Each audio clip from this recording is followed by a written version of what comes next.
Halo sahabat, cerita mengubah hidup. Selamat datang kembali di ruang cerita yang tak hanya menyentuh hati tapi juga mengguncang jiwa. Karena cinta sejati, kadang datang dari tempat yang tak terduga. Pernahkah kamu membayangkan seorang wanita lumpuh ditinggalkan suaminya justru menemukan cahaya di tengah gelap? Bukan dari pria muda, tapi dari sosok yang seharusnya paling mustahil. Pernahkah kamu percaya bahwa di balik status ayah mertua bisa tersembunyi cinta tulus yang melampaui batas usia norma dan logika? Hari ini kamu akan mendengar sebuah kisah yang mengejutkan tentang Putri, seorang wanita yang kehilangan segalanya, dan Arman, pria tua kesepian yang ternyata mampu menghidupkan kembali harapan dan kehangatan dalam jiwanya. Ini bukan kisah cinta biasa, ini adalah kisah tentang keberanian mencintai dalam senyap, tentang dua hati yang saling menyembuhkan dari luka, dan tentang bagaimana cinta sejati tak pernah salah alamat, meskipun datang dalam bentuk yang paling tak terduga. Jika cerita ini menyentuh hatimu, jangan lupa untuk like, share ke teman-temanmu, dan subscribe ke Cerita Mengubah Hidup, karena cinta bisa mengubah hidup siapa saja termasuk kamu. Sekarang mari kita mulai. Namanya Putri, usianya 26 tahun. Hidupnya dulu begitu sempurna, muda, cantik, penuh semangat, dan memiliki suami yang dicintainya. Tapi semua berubah dalam sekejap di sebuah kecelakaan mobil 3 tahun lalu. Hari itu Putri kehilangan sesuatu yang tak bisa tergantikan, kemampuannya untuk berjalan. Sejak saat itu dunia menjadi sempit. Tak ada lagi panggung tari, tak ada lagi sepatu hak tinggi atau langkah percaya diri di lantai pesta. Yang ada hanya kursi roda dan rumah megah yang terlalu besar untuk satu jiwa yang sepi. Rumah itu berdiri kokoh di pinggiran kota dengan pilar-pilar putih menjulang halaman luas yang tertata rapi dan aroma Kamboja tua yang menyusup ke setiap jendela terbuka. Tapi seindah apapun rumah itu, ia tetap sunyi, dan sunyi bagi Putri jauh lebih menyakitkan daripada luka fisik manapun. Yang tinggal bersamanya hanya Arman Pratama, ayah mertuanya, seorang pria berusia 58 tahun, keras disegani dan dikenal dingin dalam dunia bisnis. Setelah istrinya meninggal 1 dekade lalu, Arman hidup dalam diam, menjadikan kesibukan dan ketegasan sebagai tameng Reno, suami Putri sekaligus anak tunggal Arman, perlahan menjauh sejak kecelakaan itu. Awalnya alasan pekerjaan, lalu jadi alasan keluar kota, dan akhirnya tak ada kabar sama sekali. Telepon hanya basa-basi. Pesan hanya berisi janji yang tak pernah ditepati. Putri berhenti bertanya, berhenti berharap, namun ada yang aneh dalam kesepian itu. Dalam kepergian Reno yang berkepanjangan, Putri justru mulai melihat sisi lain dari Arman. Setiap pagi Arman akan menanyakan apakah Putri sudah sarapan. Ia akan mengantar teh hangat ke kamar atau diam-diam meninggalkan selimut tambahan di kursi roda Putri saat malam turun. Perhatian kecil yang dulu tampak dingin kini terasa seperti pelukan, tak langsung hangat tapi hati-hati. Suatu sore setelah hujan menyapu halaman belakang, Putri duduk sendirian di bawah pohon Kamboja. Angin masih basah dan dedaunan gemetar. Pelan Arman mendekat, membuka jasnya, lalu meletakkannya di pundak Putri tanpa bicara banyak. "Apa kamu tidak kedinginan?" tanyanya pelan. Putri menggeleng. "Sedikit, tapi aku suka bau tanah setelah hujan." Mereka duduk bersama di teras, menyaksikan langit yang perlahan kembali cerah. Tak ada pembicaraan panjang, hanya secangkir teh, suara hujan yang masih menetes dari talang rumah, dan keheningan yang entah kenapa tak membuat canggung, justru menenangkan. Hari-hari setelah itu menjadi seperti ritual tak tertulis. Sarapan bersama, sore membaca buku, kadang menonton film lama. Arman mulai sering bercerita tentang masa mudanya yang penuh kegagalan, tentang bagaimana ia nyaris bangkrut sebelum bangkit, tentang istrinya yang dulu suka membuat teh dengan bunga melati segar. Putri mendengarkan semua itu dengan mata lembut dan senyum pelan. Ia mulai menyadari bahwa di balik dinding ketegasan Arman ada seseorang yang selama ini juga terluka, seseorang yang juga kesepian, sama seperti dirinya, dan dalam tiap kebersamaan kecil itu, hubungan mereka mulai berubah arah. Tak lagi hanya mertua dan menantu. Ada ruang-ruang halus yang mulai terbuka, ada detak jantung yang terasa sedikit lebih cepat saat mata mereka bertemu. Ada tawa yang terdengar lebih ringan dan sentuhan yang semakin berarti. Tapi Putri tak berani mengakuinya, begitu juga Arman, karena cinta, jika itu memang cinta, terkadang datang dalam bentuk yang paling membingungkan. Terutama saat ia datang dari arah yang tak seharusnya. Namun satu hal pasti, sejak kehadiran Putri di rumah itu, dinding-dinding dingin menjadi lebih hangat. Suara roda kursi Putri yang berderak di lantai marmer bukan lagi suara kesedihan, melainkan tanda bahwa rumah itu tak lagi benar-benar sepi. Dan entah sejak kapan Arman mulai menunggu suara itu setiap pagi. Suara roda kursi yang bergesek dengan lantai marmer, yang dulu hanya menjadi bunyi sunyi kini seperti isyarat bahwa hari telah dimulai, bahwa ia tak lagi sendiri dalam rumah besar yang selama ini hanya menjadi tempat bernaung tubuh, bukan hati. Hubungan mereka tumbuh tanpa kata, tanpa pengakuan, tanpa rencana.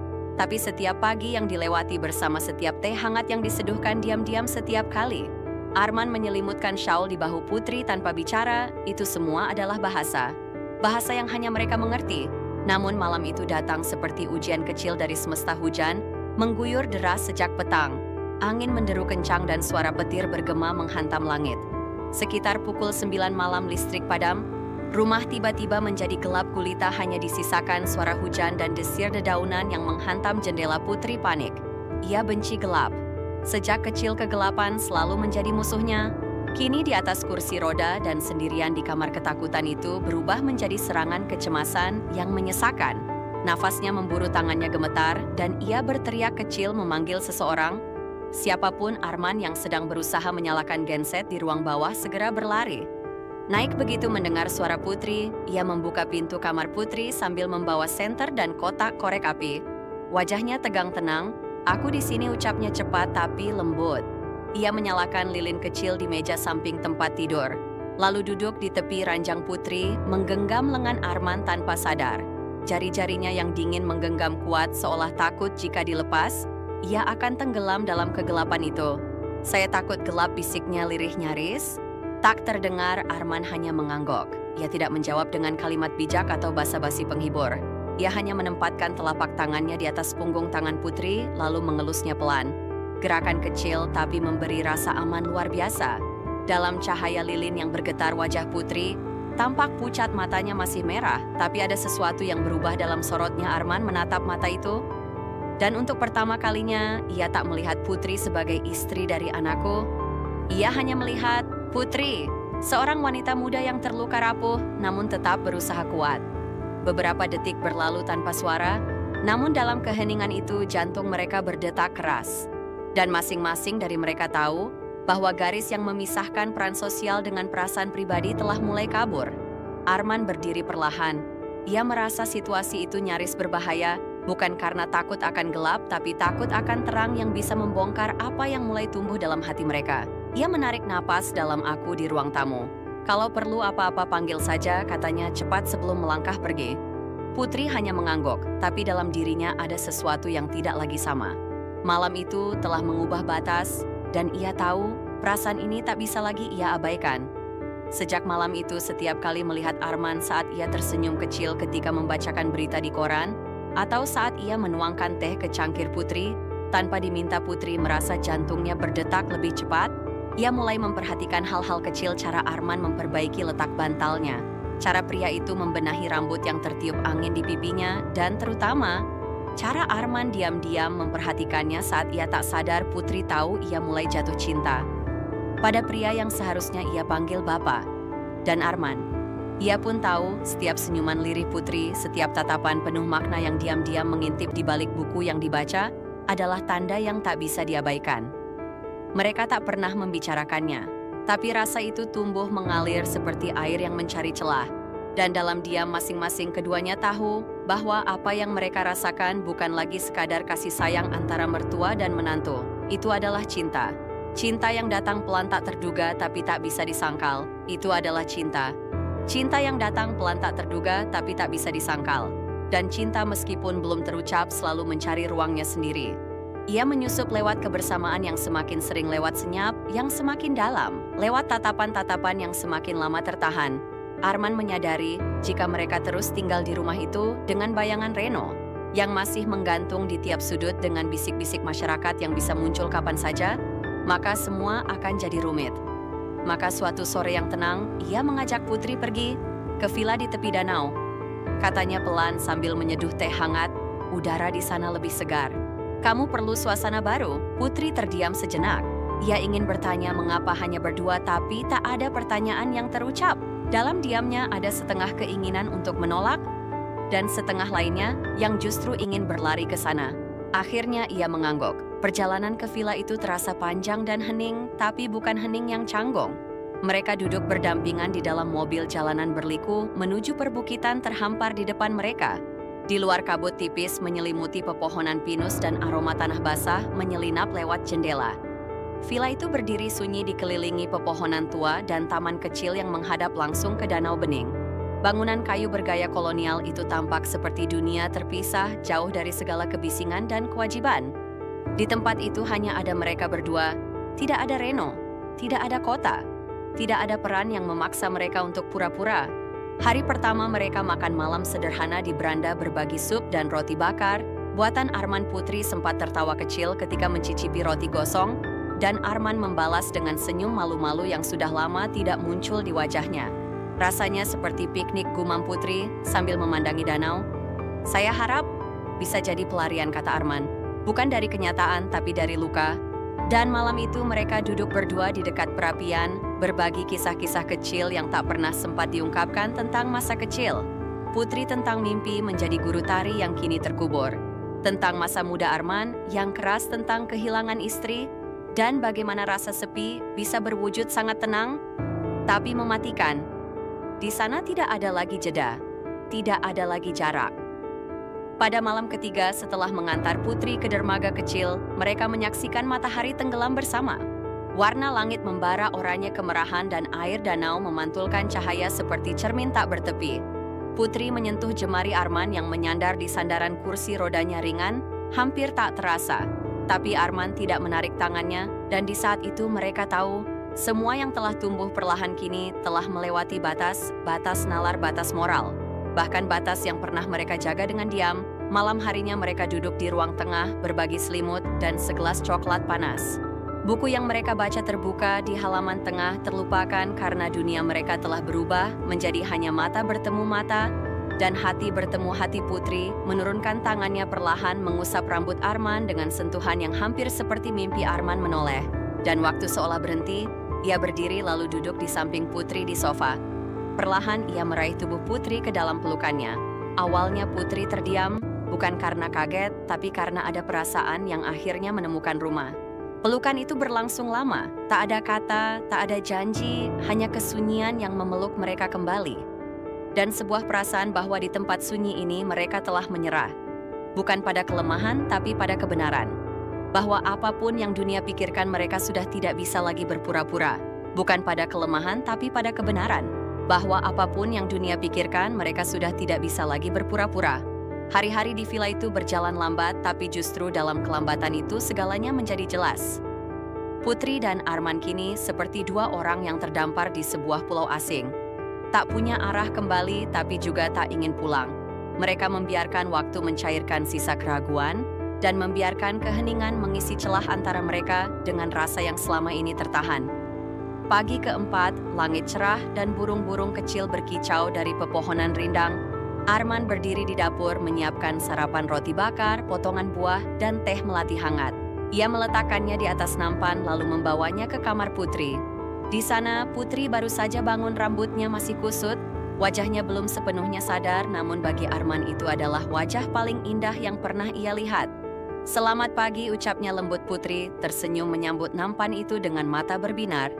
Ini sungguh terasa seperti rumah, bisiknya pelan namun syarat makna. Usai sarapan, Arman membawa Putri ke taman bunga kecil di belakang villa, tempat hamparan warna-warni bunga liar bermekaran liar namun indah. Di sanalah Putri membiarkan dirinya terdiam lama, menghirup aroma tanah dan rumput basah. Ia tahu detik-detik ini adalah detik yang tak bisa diulang. Arman duduk di sebelahnya tidak bicara, hanya memandang ke depan ke arah danau yang berkilau di kejauhan. Kamu kelihatan lebih damai, ucap Arman. Akhirnya Putri mengangguk pelan. Entah mengapa, di tempat ini semuanya terasa jujur karena tidak ada yang melihat. Bukan, jawab Putri sambil tersenyum, karena di sini tidak ada yang perlu disembunyikan. Kalimat itu menggantung di udara, merayap masuk ke dalam dada Arman seperti bara kecil. Ia tahu ia tidak bisa diam lebih lama, maka sore itu ia mempersiapkan sesuatu. Ia menggendong Putri dari kursi roda ke sebuah perahu kecil yang sudah ia siapkan di dermaga. Perahu itu sederhana dengan dudukan kayu dan pelampung terikat di sisinya. Putri sempat ragu, tapi genggaman tangan Arman menegaskan. Percayalah padaku, dan ia percaya. Perahu meluncur perlahan meninggalkan jejak riak di atas permukaan air. Putri memejamkan mata, membiarkan angin menyapu wajahnya, rambutnya berantakan, tapi ia tidak peduli. Disinilah di tengah danau sunyi itu ia merasa bebas. Kalau dunia hanya seperti ini, Putri membuka mata berbicara pelan. Aku tak ingin kembali ke kenyataan. Arman berhenti mengayuh. Ia membiarkan perahu mengambang, lalu berjongkok di depan Putri, menggenggam tangannya. Aku tahu kamu terluka, bisiknya. Tapi tahukah kamu, sejak kamu masuk dalam hidupku, aku merasa hidupku kembali bernyawa. Putri menatap Arman, mata mereka bertemu, dan dalam tatapan itu ada semua jawaban yang selama ini mereka sembunyikan. Bapak, gumam Putri, apakah ini salah? Arman menggeleng. Cinta tak pernah salah. Yang salah adalah ketika kita memaksakan diri menutupinya. Dan untuk pertama kalinya Putri tidak menahan air mata yang jatuh, ia membiarkan dirinya menangis. Bukan karena sedih, tapi karena lega. Karena akhirnya ada seseorang yang mencintainya, bukan karena kasihan. Bukan karena kewajiban, tapi karena ia adalah dirinya sendiri. Mereka berpelukan lama, dalam diam tapi penuh makna. Dan di tengah danau yang sunyi di bawah langit yang memerah menjelang senja, Putri tahu ia tidak sendiri lagi. Malam itu hujan turun perlahan mengetuk lembut jendela villa. Di ruang tengah perapian menyala hangat cahaya oranye.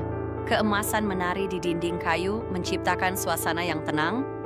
Dan dalam Putri duduk di sofa dibalut selimut tipis, matanya menatap api yang membara, pikirannya mengembara entah kemana.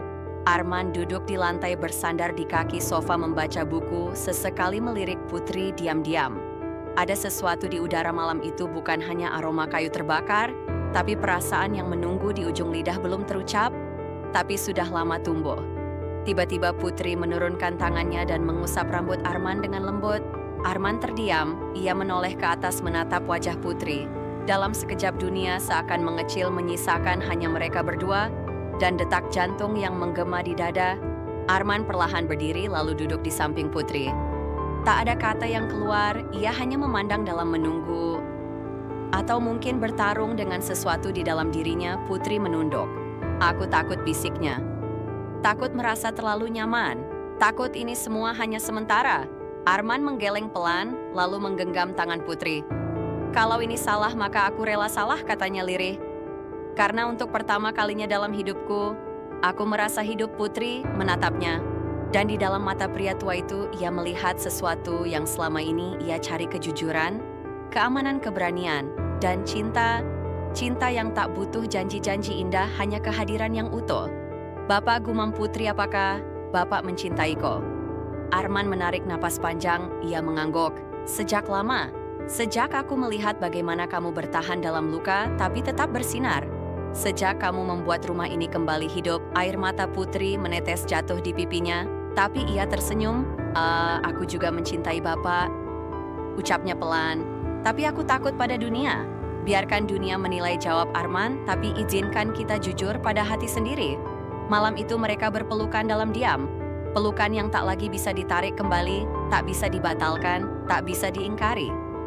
Itu bukan pelukan dari rasa kasihan, juga bukan nafsu sesaat. Itu adalah pelukan dua jiwa yang saling menyembuhkan, saling memilih, meski dunia tak akan pernah benar-benar mengerti. Beberapa hari kemudian, mereka hidup seperti sepasang kekasih yang saling menjaga batas. Tapi tak lagi menyembunyikan perasaan. Arman menyisir rambut Putri setiap malam sebelum tidur. Putri membantu Arman memilih dasi di pagi hari. Tak ada yang mereka bicarakan secara langsung, tapi segala gerak tubuh, senyuman, dan keheningan di antara mereka telah menjadi bahasa cinta yang matang dan tak bisa disangkal. Namun di sudut hati masing-masing, keduanya tahu akan tiba saatnya mereka harus memilih, terus berjalan bersama atau menyerah demi pandangan orang lain. Tapi malam itu, di bawah cahaya rembulan yang menggantung rendah di atas danau, Putri memandang Arman lama. Kalau suatu hari kita harus berpisah, katanya pelan, Bapak. Tetap ingat, malam ini Arman memegang wajah Putri dengan dua tangan, matanya bergetar oleh emosi. Putri, katanya, meskipun seluruh dunia berubah, kamu akan tetap tinggal di dalam dadaku. Putri memejamkan mata. Ia tahu apapun yang akan datang, Tin Yeu Nai tidak Chon Juong Lui. Beberapa minggu setelah malam pengakuan itu, angin di villa terasa berbeda, tenang tapi juga menunggu. Putri dan Arman menjalani hari-hari mereka dalam keheningan yang penuh makna. Bukan karena tidak ada yang ingin dikatakan, tetapi karena semua telah diucapkan lewat pelukan sentuhan dan cara mereka saling menatap. Namun suatu pagi saat Arman sedang menyiram bunga dan Putri duduk membaca di beranda, sebuah amplop coklat datang dari kantor pengacara di Jakarta. Isinya surat perceraian Reno, suami Putri, telah resmi menggugat cerai dari luar negeri. Ia bahkan sudah menikah lagi dengan wanita lain di sana tanpa pamit, tanpa penjelasan, hanya selembar dokumen dan tanda tangan dingin. Putri membaca surat itu dalam diam. Wajahnya tenang, namun matanya kosong. Arman berdiri di belakangnya, menunggu, tak tahu harus berkata apa. Akhirnya Putri meletakkan surat itu di meja, menghela napas dalam. Akhirnya dia menyelesaikan apa yang sudah lama dia tinggalkan.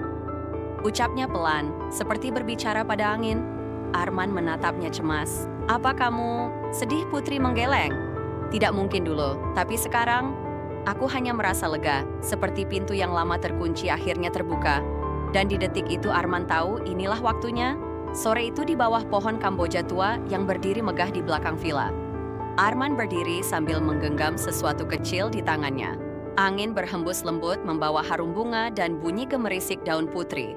Duduk di kursi rodanya mengenakan gaun rumah putih sederhana, cahaya matahari sore memantul di pipinya membuatnya terlihat seperti lukisan. Arman melangkah mendekat, lututnya gemetar. Bukan karena usia, tapi karena hatinya yang dipenuhi keberanian dan ketakutan dalam kadar yang sama. Ia berlutut perlahan di depan Putri, membuka genggaman tangannya. Sebuah cincin perak sederhana tanpa batu, permata tanpa ukiran mewah. Hanya sebuah lingkaran kecil, namun syarat makna. "Aku tidak membawa banyak hal," katanya, suaranya parau. "Tidak ada harta, tidak ada janji muluk, hanya hati dan keinginan untuk menemani kamu selama kamu mau." Putri menatapnya lama, bibirnya bergetar, tangan gemetar di pangkuan. "Apakah aku boleh menerima ini?" tanyanya, suaranya hampir hilang. "Setelah semua luka, semua rasa bersalah, apakah aku layak?" Arman tersenyum. Ia menggenggam tangan Putri dan meletakkannya di dadanya, tepat di atas jantungnya. "Kamu adalah satu-satunya yang membuat tempat ini hidup kembali. Kamu adalah cahaya yang bahkan tak pernah aku tahu aku butuhkan. Dan ya, kamu layak Putri, lebih dari siapapun." Air mata menetes pelan di pipi Putri. Ia mengulurkan tangan, membiarkan Arman menyematkan cincin di jari manisnya. "Aku mau," bisiknya, "aku mau bersama Bapak selamanya." Dan di dua pohon Kamboja yang bunganya gugur satu persatu seperti restu langit, dua hati yang pernah hancur kini saling berjanji untuk tidak meninggalkan lagi. Hancur kini saling berjanji untuk tidak meninggalkan lagi. Beberapa bulan kemudian, villa kayu yang dahulu hanya menjadi tempat pelarian, kini berubah menjadi rumah. Bukan rumah dalam arti bangunan, tapi rumah dalam makna terdalamnya. Tempat di mana hati boleh pulang, luka boleh reda, dan cinta boleh bertumbuh tanpa takut dihakimi. Pagi-pagi di villa selalu dimulai dengan aroma kopi hangat dan cahaya matahari yang menembus tirai putih. Putri duduk di dekat jendela besar mengenakan gaun tidur ringan, rambutnya dikepang pelan oleh tangan Arman. Di depan mereka danau bersinar keperakan, tenang seperti hidup baru yang kini mereka jalani. Arman biasanya akan membacakan koran dengan suara dalam dan berirama, sementara Putri menyuapkan potongan kecil roti ke mulutnya sendiri. Sesekali tertawa kecil saat Arman membacakan berita-berita lucu dari kolom lokal. "Kita seperti pasangan pensiunan," celetuk Putri suatu pagi. "Tapi bahagia bukan," jawab Arman sambil menyentuh ujung hidungnya dengan manja. Mereka tertawa bersama. Hari-hari berjalan pelan tapi penuh. Mereka menanam bunga di taman belakang, menyusun ulang rak, buku, menulis catatan kecil di jurnal bersama, atau sekadar duduk berdampingan di ayunan kayu, membiarkan waktu lewat seperti angin sore. Putri tak lagi merasa kursi rodanya adalah batas. Ia menyusuri jalan setapak di taman dengan percaya diri. Arman yang kini sudah pensiun sepenuhnya dari dunia bisnis menjadi tukang kebun, tukang kayu, sekaligus tukang pijat pribadi untuk istrinya tercinta. Malam-malam mereka sunyi tapi penuh makna. Kadang hanya suara api di perapian dan desiran hujan di atap. Kadang hanya buku terbuka di pangkuan dan kepala bersandar di bahu. Dan kadang hanya saling memandang dalam diam, seperti ingin mengucapkan ribuan kata tanpa suara. Villa itu tidak ramai, tidak ada pesta, tidak ada tamu. Tapi dari jendela ke jendela, dari ruangan ke ruangan, terpancar ketenangan yang hanya dimiliki oleh mereka yang pernah jatuh dan memilih bangkit bersama Putri, mulai menulis lagi. Sebuah buku harian yang ia beri judul "Luka yang Membuatku Hidup".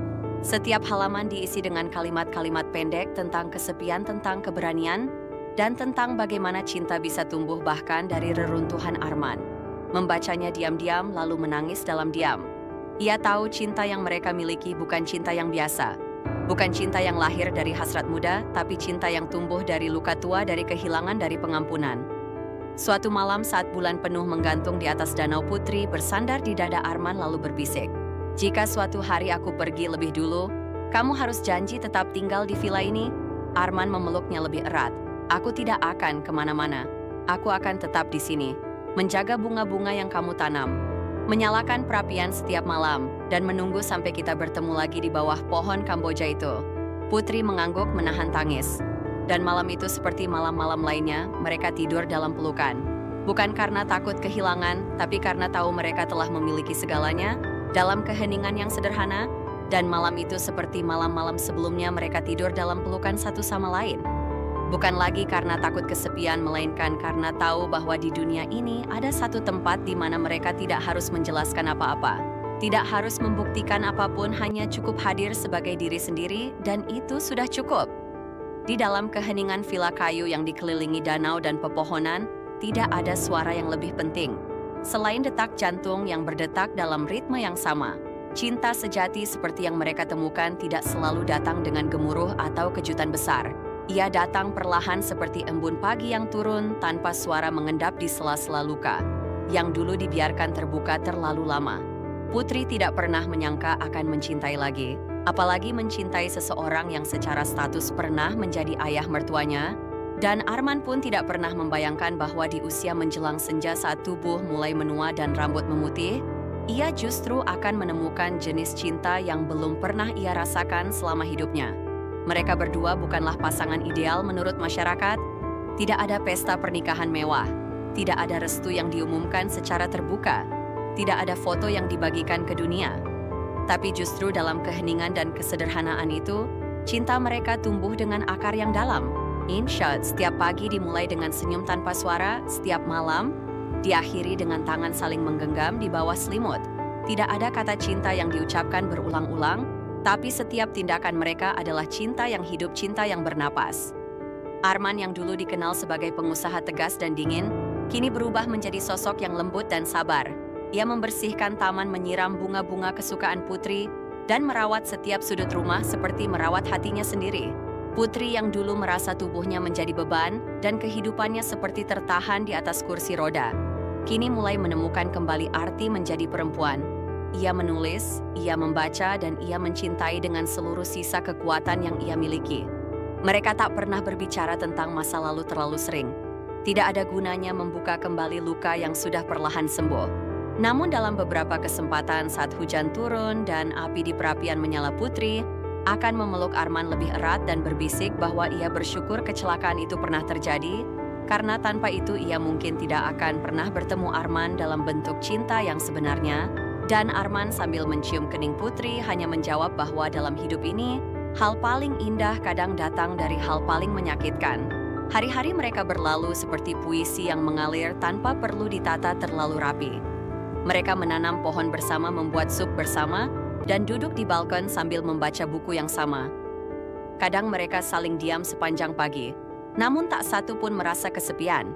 Sebab dalam cinta yang matang, keheningan pun menjadi tempat istirahat yang hangat. Villa mereka yang dulu hanya menjadi tempat pelarian dari dunia, kini berubah menjadi rumah dalam arti yang sesungguhnya. Bukan rumah karena bangunannya, tapi karena di sanalah dua hati akhirnya menetap. Tidak ada lagi luka yang dibiarkan menganga, tidak ada lagi keraguan untuk mencintai. Mereka belajar bahwa cinta tidak perlu sempurna, hanya perlu jujur. Bahwa yang dibutuhkan bukanlah kemewahan atau pengakuan publik, tapi seseorang yang mau tinggal saat semua orang lain pergi. Di suatu malam, bulan purnama, Putri duduk di kursi rodanya di taman mengenakan selimut rajutan sambil memandang langit. Arman berdiri di sampingnya, menggenggam tangan mungil itu, dan menatap bintang-bintang yang seolah mengerti semua yang mereka lalui. Dalam keheningan itu Putri berbisik, "Jika aku pergi lebih dulu, kamu harus tetap hidup bahagia." Arman tidak menjawab dengan kata-kata. Ia hanya mengangguk, pelan menunduk dan mencium tangan itu dengan hormat, dengan cinta, dan dengan janji yang tak terucap bahwa ia akan tetap menjaga segalanya, termasuk kenangan. Masyarakat mungkin tidak pernah tahu kisah mereka secara lengkap. Dunia mungkin menilai dan menghakimi, tapi Arman dan Putri sudah terlalu lelah untuk menjelaskan. Mereka sudah selesai dengan membuktikan cinta. Kini mereka hanya ingin hidup. Hidup dengan sederhana, dengan tenang, dengan penuh makna. Dan jika suatu hari nanti seseorang menanyakan, apakah benar cinta bisa tumbuh antara seorang pria tua dan menantu dari anaknya? Biarkan kisah ini menjadi jawabannya. Karena cinta tidak memilih bentuk. Ia tidak tunduk pada usia, pada status, atau pada logika manusia. Cinta hanya tahu satu hal, keberanian untuk tetap tinggal, bahkan ketika semua alasan untuk pergi terbuka lebar. Inilah cerita mereka. Sebuah kisah yang mungkin tak biasa, mungkin tak mudah diterima, tapi sangat nyata. Kisah tentang dua orang yang sama-sama terluka, sama-sama sendiri, dan akhirnya memilih untuk saling menyembuhkan dengan cara yang paling sunyi dan paling tulus.